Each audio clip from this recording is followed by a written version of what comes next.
আসসালামু আলাইকুম গাইস। এখন ভোর 5টা। আমরা আগের দিন থেকে প্রিপারেশন নিচ্ছি কখন বাড়ি যাব। সাদি তো এক্সাইটেড, কখন বাড়ি যাবে।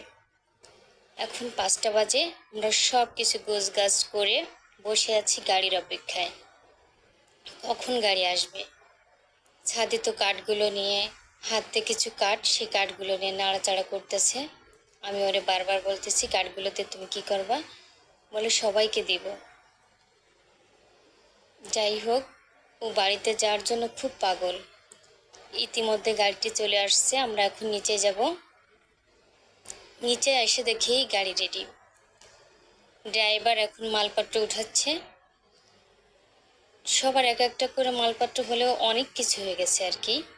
উঠায় সব কিছু রেডি। আমার ছেলে তো গাড়ির সামনে বসবে, মানে ও সামনে বসবেই, মাঝখানে বসবে না। তো আর চাচু বলছে তো আচ্ছা ঠিক আছে। আমরা সব কিছু গোছগাছ করে নিয়ে বসে পড়ে গাড়িটা স্টার্ট করে দিল। আমরা রওনা হলাম বাড়ির দিকে।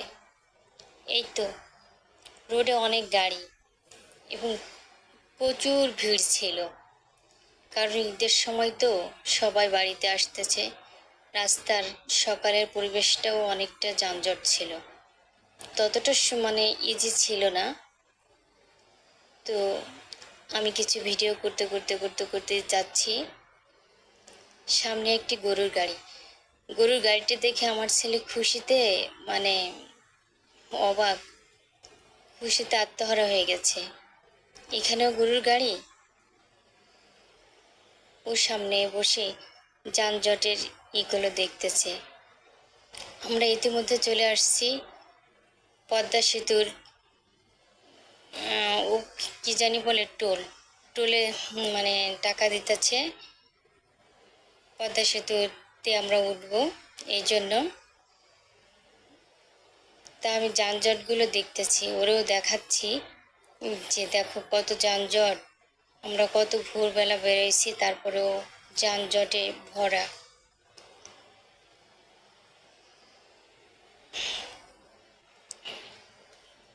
ইতিমধ্যে আমাদের গাড়ির টোল দেওয়া হয়ে গেছে, আমরা রওনা হয়েছি ব্রিজে ওঠার জন্য। রাস্তার চারপাশে মনোমুগ্ধকর পরিবেশ দেখে খুব ভালো লাগছে। আর একটু পরেই আমরা ব্রিজের উপরে উঠব। প্লাট দেখা যাচ্ছে গাড়ির থেকে, অবশ্য ক্যামেরায় ধরা পড়ছে না।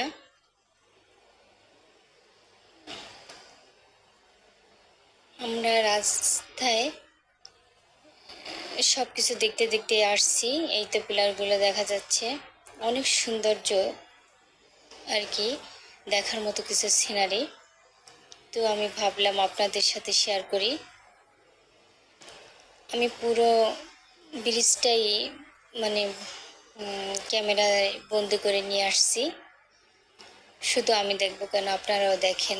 যদিও আপনাদের পুরনো, তথাপি আবার দেখেন।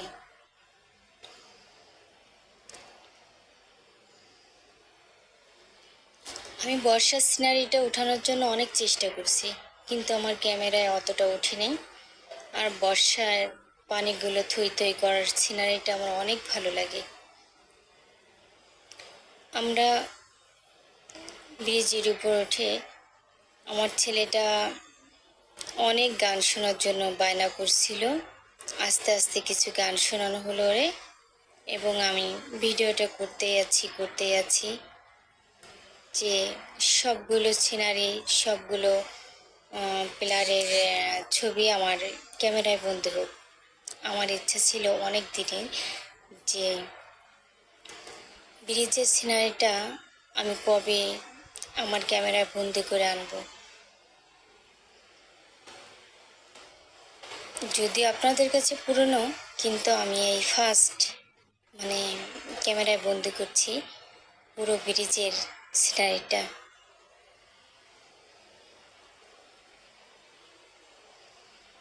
তো সাথে থাকুন, আমরাও যাচ্ছি আমাদের সাথে, আপনারাও দেখুন যে কত ভালো লাগে। নিচে পানি, উপরে ব্রিজ, তার উপরে গাড়ি। আসলে ভাবতে গেলে কখনো কখনো ভয়ও লাগে। আমার তো ব্রিজে প্রথম যখন উঠলাম অনেক ভয় লাগছিল, দ্বিতীয়ত অনেক ভয় লাগছিল। ভাবছি যখন যদি কখনো ভেঙে পড়ে যাই, এমনটা মনে হয়েছিল। আসলে এমনটা আপনাদের কার কার মনে হয়েছিল কমেন্ট করে জানাবেন।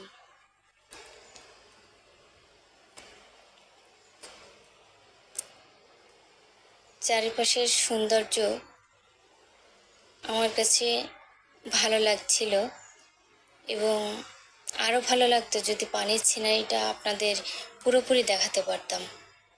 কিন্তু ক্যামেরার ভিতরে গাড়ি করে যাচ্ছি তো উঠাতে পারিনি অতটা।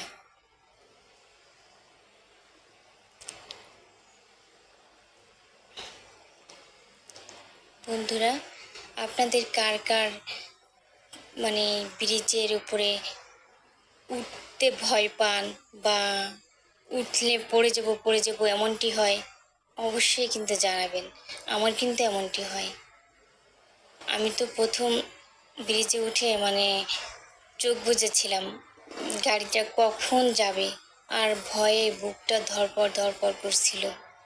কিন্তু এটা নিয়ে আমি দ্বিতীয়বার এই পদ্মা ব্রিজে ওঠা, আর আমার ছেলেরও তৃতীয়বার।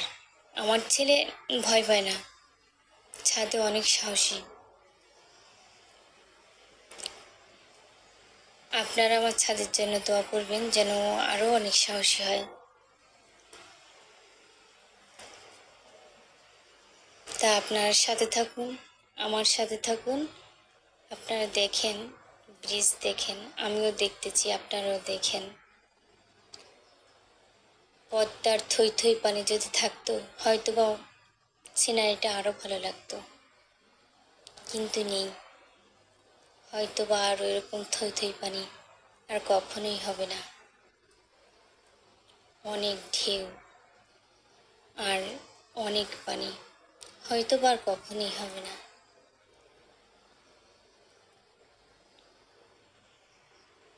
আমি পুরো সিনারিটাই তুলে ধরার জন্য চেষ্টা করছি, কিন্তু হয় কিন্তু আমি পারিনি, বা কতটুকু আসছে আমার ক্যামেরায় আমি বলতে পারবো না। আপনাদের কেমন লাগছে অবশ্যই কমেন্ট করে জানাবেন। আমার ছাদের ইচ্ছা ছিল যে আম্মু তুমি ভিডিও করবা, আমরা যখন বাড়িতে যাব তখন তুমি ভিডিও করবা। আসলে 13 দিন আমরা হসপিটালে থাকার পর আমার ছেলে বাড়িতে যাওয়ার জন্য পাগল হয়ে গেছিল। তারপরে আমি হসপিটালের থেকে যখন আসছি তখন ভিডিও করতে পারিনি, আমার অনেক সমস্যার কারণে আপনাদের সাথে শেয়ার করতে পারিনি, এর জন্য আমি দুঃখিত। তবে আপনাদের যদি একটুও ভালো লেগে থাকে লাইক, কমেন্ট এবং সাবস্ক্রাইব করবেন।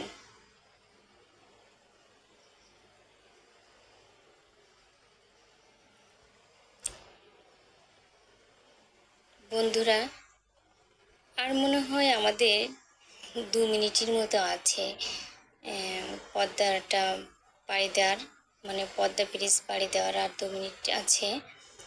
আমার ভাই বলছিল যে এখানে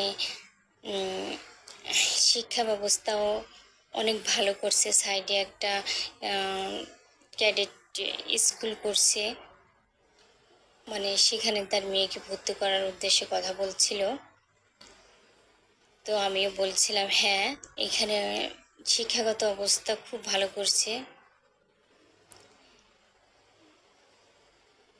শিক্ষাগত ব্যবস্থা খুব ভালো।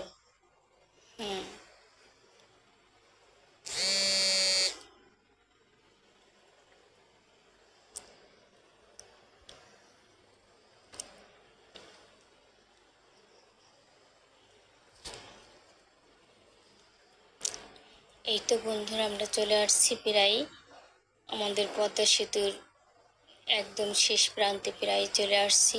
হয়তো বা আর 1 মিনিট লাগতে পারে, আমরা প্রায় শেষ মুহূর্তের দিকে।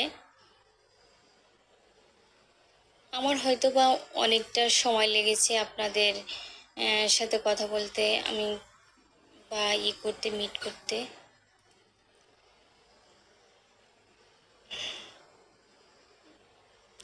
দেখেন প্রতিটা পিলার কতটা ভালো লাগছে, সবুজ ঘাসের ভিতর মনে হচ্ছে কি লাগিয়ে লাগিয়ে আস্তে আস্তে করে লাগাই আছে, অথচ ওটা তো কতটা গভীর থেকে উঠছে এটা আমরা পরিমাপ করতেও পারবো না।